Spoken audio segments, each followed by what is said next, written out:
Monsieur Thierry.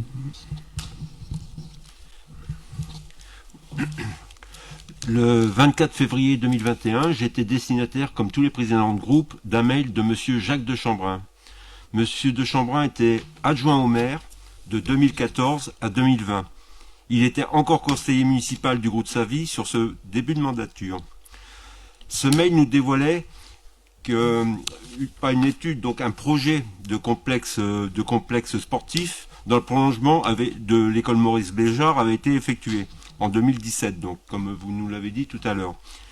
Ce projet était détenu par l'administration Savy et que celle-ci refusait de la communiquer. Chose faite maintenant, je vous en remercie monsieur le maire. J'ai également appris avec étonnement que l'exclusion de monsieur de Chambrin du groupe majoritaire. Cela m'est apparu comme suffisamment important pour creuser les motivations de cette mise à l'écart et de ce blackout. Car nous ne sommes pas invités, nous, pour tout ce qui concerne le collège, la construction du collège, nous sommes au courant de rien, le groupe que je représente. Le positionnement d'un collège près de l'école primaire, comme le souhaite M. de Chambrin, nous apparaît effectivement judicieux pour plusieurs raisons. Ce site a un foncier important qui permet de créer un complexe sportif attenant à une école primaire et à un futur collège. Il permet également d'y construire une piscine dans un avenir un peu plus lointain. Il est situé bien évidemment sur notre commune, mais également très proche de Saint-Georges-d'Orques. L'endroit est facile d'accès en voiture et en bus sans aucun problème de bouchon. J'ai donc naturellement rencontré M. Audrin, le maire de Saint-Georges-d'Orques. Il m'a dit être surpris de ne pas avoir été informé de ce projet. Il est évidemment intéressé par l'implantation d'un collège à l'endroit de ce projet datant de 2018. Positionner un établissement dans le quartier des Constellations, déjà saturé aux heures de pointe, rendra la circulation infernale pour les Juvignacois. C'est également l'assurance de dissuader les parents d'élèves habitant hors secteur tramway, d'y inscrire leurs enfants. Par conséquent, ce seront des élèves des secteurs Mosson et Seine-Neuve qui viendront compléter les effectifs de ce collège de 750 places. 80% des élèves de Juvignac et de Saint-Georges-d'Orques sont dans le privé pour contourner la carte scolaire. Nous contestons avec force le choix politique du ticket Savy-Weber. Nous souhaitons la mixité sociale, y compris avec des enfants dont les parents ont des bons revenus. Nous souhaitons le positionnement d'un collège près de l'école Maurice Béjart. Nous remercions monsieur de Chambrin, pourtant pas de notre bord politique, d'avoir alerté les élus maintenus dans l'ignorance. Je vous remercie monsieur le maire et je suis content d'avoir reçu donc ce papier en début de séance. Vous jugiez comme stratégique l'endroit en 2017. Qu'est-ce qui vous a fait changer d'avis ? Il fallait suivre ce que j'ai présenté au départ, c'est dommage. J'ai suivi.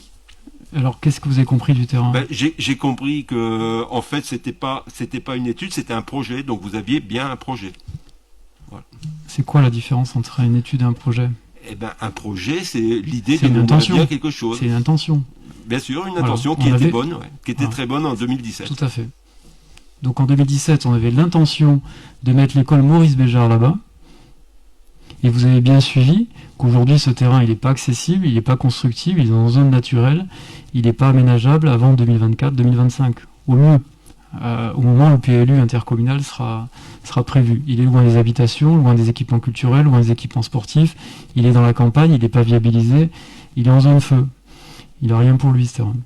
De toute façon, sur ce point, donc l'étude d'implantation, c'est donc pas une étude, vous avez bien compris que c'était une intention, et vous avez les feuillets qui vous montrent l'intention qu'on avait positionnée dans les ateliers de secteur à la métropole en 2017, pour un PLU qui devait évoluer en 2020, ça je vous l'ai dit par téléphone, et le PLU de 2020 est décalé en 2023. Ce qui veut dire qu'à l'époque, on avait 3 ans devant nous, on s'est dit, on va mettre cette intention politique pour un groupe scolaire Maurice Béjart, et éventuellement un complexe sportif. Contrairement à ce qui a été dit, Jean-François Audrin n'a pas été associé à cette démarche. Parce que tout de suite, on est revenu en disant, on va mettre l'école Maurice Béjart sur le terrain là où il est aujourd'hui. On n'est pas allé plus loin dans la démarche. C'est pour ça que Jean-François Audrin, que vous citez, n'était pas au courant à la fois de ce projet-là, et à la fois du projet du collège. Sur le fait de ne pas communiquer les documents. Je rappelle à tous les élus ici présents qui peuvent bénéficier de tous les documents, et la CADA, la commission d'attribution des documents administratifs, pourra vous y aider dans des délais qui sont de 2 mois en général, mais sous condition que ces documents aient fait l'objet ou fassent l'objet d'une délibération. À partir du moment où vous avez un document dans un des bureaux, il y a des bureaux tous les jours avec des documents de partout, qui ne font pas l'objet d'une délibération, ces documents ne sont pas communicables par l'administration. D'accord ? Celui que vous avez là, normalement, il n'est pas communicable. Parce qu'il n'a pas fait l'objet d'une délibération. Comme vous l'avez dit, c'était un projet. Et qui a été abandonné au profit d'un autre terrain. Je précise parce que vous m'avez posé la question. Après, je ne veux pas rentrer dans le fond du débat, mais je vous remercie d'entendre effectivement que le débat est ouvert dans la ville.